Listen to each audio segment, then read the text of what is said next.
Bapak, Ibu, saudara-saudari yang terkasih dalam Tuhan Yesus Kristus, selamat pagi. Kita bersua lagi dalam program Satu Hati, Sapaan Tuhan Tiap Pagi. Hari ini Jumat 30 Juni 2023. Sebelum kita merefleksikan dan merenungkan kehidupan kita berdasarkan firman Tuhan, mari kita awali dengan berdoa. Tuhan, selamat pagi. Kami menghadap-Mu dalam doa pagi ini dengan keadaan kami yang beragam, namun dengan rasa syukur yang sama. Terima kasih atas hari baru yang Engkau berikan, dan terima kasih atas keberadaan-Mu yang senantiasa dan selalu dalam kehidupan kami. Amin. Dasar dari refleksi dan renungan kita pada Satu Hati pagi hari ini adalah dari Matius pasal 25 ayat 25 sampai 26 yang kali ini akan dibantu dibacakan oleh adik itu dari Praremaja Gereja Kristen Jawa Condong Catur. Bacaan firman Tuhan pagi hari ini diambil dari Matius 25 ayat 25 sampai 26 yang demikian. Karena itu aku takut dan pergi menyembunyikan talenta Tuhan itu di dalam tanah. Ini terimalah kepunyaan Tuhan. Maka jawab tuannya itu, hai kamu, hamba yang jahat dan malas. Jadi kamu sudah tahu bahwa aku menuai di tempat di mana aku tidak menabur dan memungut dari tempat di mana aku tidak menanam. Demikian firman Tuhan. Bapak, Ibu, saudara-saudari yang terkasih dalam Tuhan Yesus Kristus, jika kita perhatikan firman yang mendasari renungan dan refleksi pada pagi hari ini berkaitan dengan 3 aspek.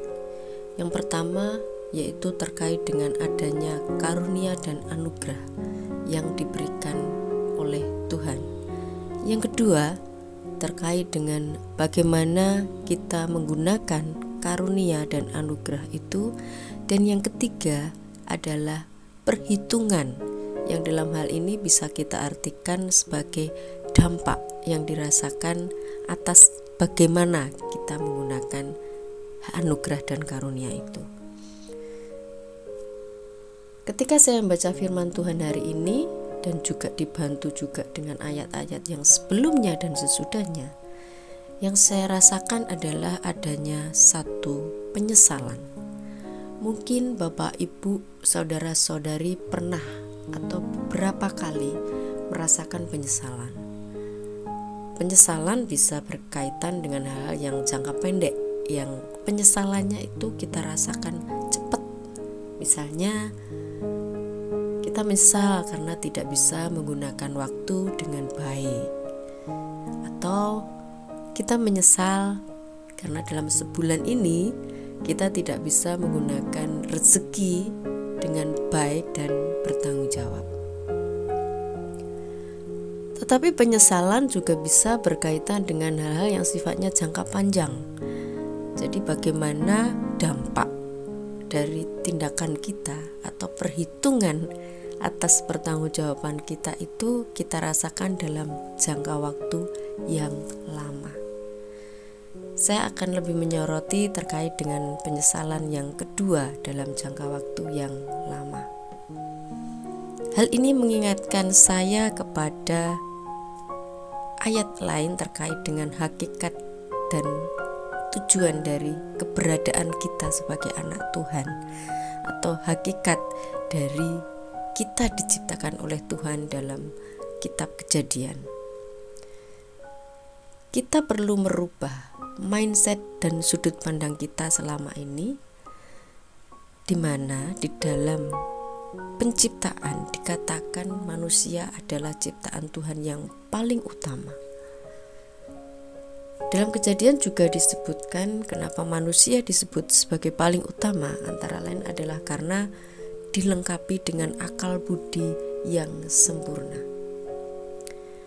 Selama ini kebanyakan dari kita dan seringnya kita memaknai manusia sebagai makhluk utama itu dimaknai dengan diutamakan kepentingannya, baik kebutuhannya, baik kepentingannya, baik keinginannya. Cara berpikir seperti ini kemudian sering membuat kita melihat ciptaan Tuhan yang lain itu kurang penting, kurang utama dibandingkan dengan kita manusia. Nah, sepertinya kita harus sedikit merubah cara pandang kita, di mana manusia itu diciptakan sebagai makhluk yang utama dengan modal akal dan budi yang sempurna. Sesungguhnya bukan dimaknai sebagai yang harus diutamakan, tetapi yang harus memelihara ciptaan Tuhan yang lain karena diberikan akal dan budi. Talenta di sini tidak hanya kita artikan sebagai uang atau materi, namun juga pemberian Tuhan yang berupa akal dan budi tadi. Yang jika kita memahami hakikat keberadaan ciptaan, maka akal dan budi itu seharusnya kita gunakan secara bertanggung jawab dan secara bijaksana, supaya tidak memberikan penyesalan di masa depan. Contoh misalnya, ada banyak anugerah dan talenta yang kita rasakan dan bermacam-macam. Misal, mari kita memelihara hubungan solidaritas dengan sesama kita sebelum kita merasakan bagaimana kehilangan sahabat. Bagaimana kita melakukan dan menjalankan anugerah cinta kasih kita kepada keluarga sebelum kita akhirnya berpisah atau kehilangan. Bagaimana kita menggunakan rezeki dan berkat dari Tuhan secara bertanggung jawab sebelum akhirnya kita kehilangan rezeki itu. Bagaimana kita menggunakan waktu, pikiran, dan tenaga kita untuk melakukan pelayanan sebelum mungkin kita sudah tidak punya kesempatan lagi dan akhirnya ngerasa menyesal. Dan juga bagaimana kita menggunakan akal dan pikiran kita untuk menggunakan tapi juga memelihara lingkungan sebelum akhirnya bencana ekologi terjadi. Pemahamannya bisa seperti itu. Jadi Bapak Ibu, saudara-saudari yang terkasih dalam Tuhan Yesus, firman Tuhan hari ini ada kaitannya dengan hakikat bagaimana kita diciptakan dan diberikan anugerah dan diberikan dengan talenta.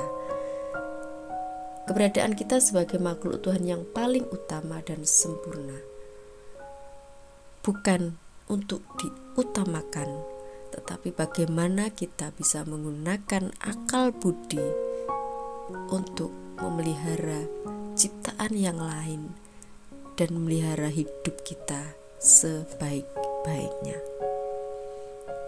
Tuhan memampukan kita. Amin. Bapak, Ibu, adik-adik, saudara-saudari yang terkasih dalam Tuhan Yesus Kristus, marilah kita tutup renungan pada pagi hari ini dengan doa yang diajarkan oleh Tuhan kita Yesus Kristus. Doa Bapa kami. Bapa kami yang di surga, dikuduskanlah namamu, datanglah kerajaan-Mu, jadilah kehendak-Mu di bumi ini seperti di dalam surga. Berikanlah kami pada hari ini makanan kami yang secukupnya, dan ampunilah kami akan kesalahan kami, seperti kami juga mengampuni orang yang bersalah kepada kami. Dan janganlah membawa kami ke dalam pencobaan, tetapi lepaskanlah kami daripada yang jahat. Karena Engkaulah yang mempunyai kerajaan dan kuasa dan kemuliaan sampai selama-lamanya. Amin.